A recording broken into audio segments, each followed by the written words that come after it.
নমস্কার বন্ধুরা, মা মাসি কিচেনে আপনাদের সবাইকে স্বাগত জানাই। আজ আমি আপনাদের সঙ্গে এঁচোড়ের একটা নতুন ধরনের রেসিপি শেয়ার করব, যেটা ভাত রুটি দুটো দিয়ে খেতেই কিন্তু অসাধারণ ভালো লাগবে। আর এভাবে এটা রান্না করলে কেউ আর মাছ মাংসের নামও করবে না। আমি সবার প্রথমে এই এঁচোড়টা কেটে নিচ্ছি।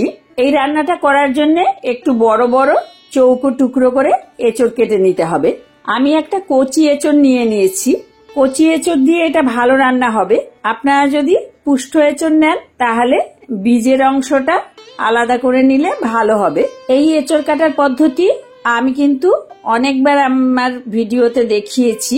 আপনারা যদি দেখে না থাকেন তাহলে কিভাবে এঁচোড় কাটতে হয় তার উপর যে ভিডিও রয়েছে আমার, তার লিংক আমি ডেসক্রিপশন বক্সে দিয়ে রাখবো, আপনারা প্রয়োজনে দেখে নিতে পারবেন। দেখুন, আমি একটা গোটা কচি এঁচোড় এরকম বড় বড় টুকরো করে কেটে নিয়েছি।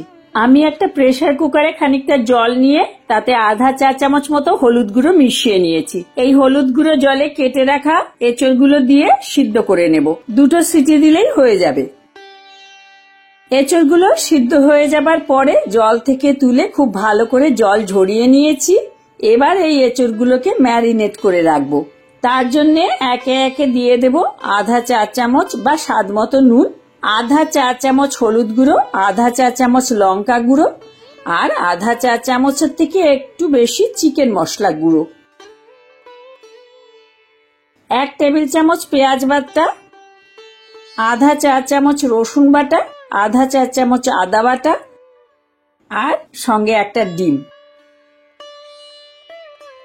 একসঙ্গে সবকিছু ভালো করে মাখিয়ে নেব। মাংস আমরা যেভাবে ম্যারিনেট করি সেভাবেই শুধু একটা ডিম বেশি দেব তাতে। আমি এঁচোড়টাকে ম্যারিনেট করে খানিকক্ষণ রেখে দেব। এবার একটা প্যানে 2 টেবিল চামচ মতো সর্ষের তেল গরম করে নেব। তেল ভালোভাবে গরম হয়ে গেলে গ্যাসের আঁচটা লো টু মিডিয়ামে করে দিয়ে ম্যারিনেট করে রাখা এঁচোড়গুলোকে একটা একটা করে তেলের উপর ভাজার জন্য ছেড়ে দেব।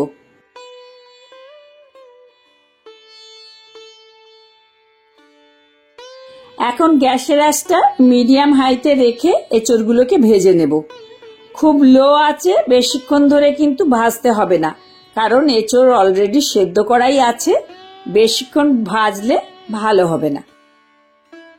দেখুন, এঁচোড়গুলো বেশ লাল করে ভেজে নিয়েছি। এবার আমি এগুলোকে একটা প্লেটে তুলে নেব আর বাকি যে কটা রয়েছে সে কটাও একইভাবে ভেজে নেব। দেখুন, আমি সবকটা এঁচোড়ের টুকরো ভেজে নিয়েছি।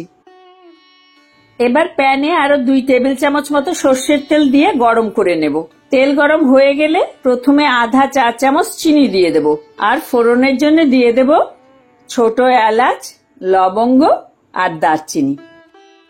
ফোড়নটা 30 সেকেন্ড মতো একটু ভেজে নিয়ে একটা বড় পেঁয়াজ বাটা দিয়ে দেব। পেঁয়াজ বাটাটা দিয়ে একটু কষিয়ে নিতে হবে। দেখুন, পেঁয়াজ বাটাটা ভালোভাবে কষে গেছে। এবার পেস্ট করে নেওয়া একটা টমেটো দিয়ে দেব। টমেটোটা দিয়ে আবারও ভালো করে কষাবো। গ্যাসের আঁচটা কিন্তু আমি লো টু মিডিয়ামে রেখেই কষাচ্ছি। টমেটোটা দেওয়ার পরেও আরো খানিকক্ষণ কষিয়ে নিয়েছি। এবার দিয়ে দেব 1 টেবিল চামচ আদা বাটা আর 1 চা চামচ রসুন বাটা। আদা রসুনটা দিয়ে আবারও কষাতে হবে। এরকম একটা একটা করে উপকরণ দিয়ে একটু একটু করে কষিয়ে নিয়ে রান্নাটা যদি একটু ধৈর্য সহকারে করতে পারেন, দেখবেন স্বাদটা অনেক বেশি ভালো হবে। মশলাগুলো সব ভালোভাবে কষানো হয়ে গেছে। বেশ খানিকক্ষণ সময় ধরে ধিমে আঁচে কষিয়ে নিয়েছি। এবার এতে অল্প একটু জল দিয়ে মশলাটা একটু মিশিয়ে নেব। আমি গুঁড়ো মশলাগুলো সরাসরি রান্নায় দেব, তাই জন্য একটু জল দিলাম। এবার একে একে দিয়ে দেব আধা চা চামচ ধনে গুঁড়ো, আধা চা চামচ হলুদ গুঁড়ো, আধা চা চামচ জিরে গুঁড়ো, আধা চা চামচ লঙ্কা গুঁড়ো, আধা চা চামচ গরম মশলার গুঁড়ো। মশলাগুলো দিয়ে ভালো করে মিশিয়ে নিয়ে 1-2 মিনিট একটু কষাবো। 2 মিনিট একটু কষিয়ে নিয়েছি। এবার গ্যাসের আঁচটা একদম কমিয়ে দিয়ে এতে 2 টেবিল চামচ ফ্যাটানো টক দই দিয়ে দেব। টক দইটা দিয়ে ভালো করে আবারও কষাতে হবে। দেখুন একটু কষে গেছে। এই সময় আমি আরো একটু জল দিয়ে আবারও ভালো করে কষাবো। 2 থেকে 3 বার অল্প অল্প জলের ছিটা দিয়ে ভালো করে মশলাটাকে কষাতে পারলে রান্নার স্বাদটাও খুব ভালো হবে। আর এই সময় আমি স্বাদ মতো নুনও দিয়ে দেব। খেয়াল রাখতে হবে আগেও কিন্তু নুন দিয়েছি, সেই বুঝে শুধু ঝোলে যেটুকু নুন লাগবে সেই হিসেবেই নুনটা দেব। নুনটা মিশিয়ে নিয়ে আবারও কষাতে থাকবো। দেখুন মশলা খুব ভালো করে কষে গেছে। আমি আরো একবার জলের ছিটা দিয়ে কষিয়ে নিয়েছিলাম। এবার আমি এর মধ্যে 1.5 থেকে 2 কাপ মতো একটু গরম জল দিয়ে দেব। একটু মিশিয়ে নিয়ে ঢাকা দিয়ে ঝোলটা ফুটে ওঠার অপেক্ষা করব। আমি ঢাকা খুলে নিলাম। ঝোলটা ফুটে উঠেছে। এবার ভেজে রাখা এঁচড়গুলো দিয়ে দেব। আমার রেসিপিগুলো যদি আপনাদের ভালো লাগে তাহলে লাইক, শেয়ার আর আমার চ্যানেল সাবস্ক্রাইব করবার অনুরোধ করব। আর তার সাথে পাশে থাকা বেল আইকনটা অবশ্যই প্রেস করে দেবেন, যাতে আমার আপলোড করা প্রত্যেকটি ভিডিওর নোটিফিকেশন আপনাদের কাছে পৌঁছে যায়। আর আপনারা যদি আমাকে ফেসবুক থেকে দেখেন তাহলে আমার পেজটা ফলো করার অনুরোধ করব। একটু মিশিয়ে নিয়ে আমি 3টে কাঁচা লঙ্কা দিয়ে দিলাম। এবার ঢেকে আরো 3 থেকে 4 মিনিট মিডিয়াম আঁচে রান্না করে নেব।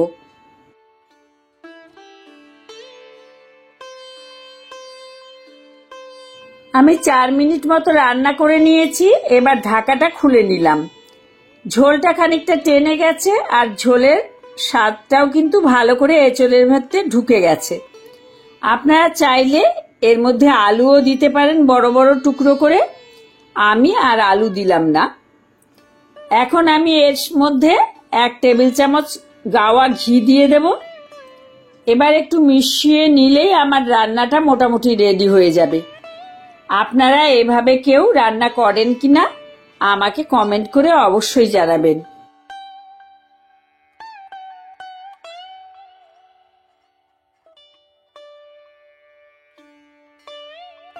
আমি একটু দেখিয়ে দিই ঝোলটা কেমন হয়েছে।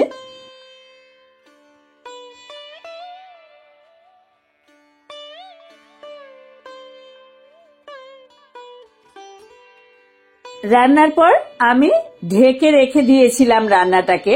খানিকক্ষণ স্ট্যান্ডিং টাইমে রেখে দিলে ঝোলটা এঁচড়ের ভেতরে ঢুকবে ভালোভাবে, আরো এঁচড়গুলো টেস্টি হয়ে যাবে। রান্নাটা মোটামুটি রেডি। এবার আমি এটাকে পরিবেশনের জন্য বাটিতে ঢেলে নেব।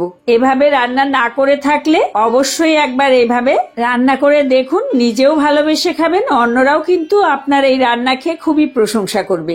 ভাত রুটি যেটা দিয়েই খাবেন সেটা দিয়েই কিন্তু ভালো লাগবে। কেমন লাগলো আমাকে কমেন্ট করে অবশ্যই জানাবেন। ভালো থাকবেন, সুস্থ থাকবেন। নমস্কার।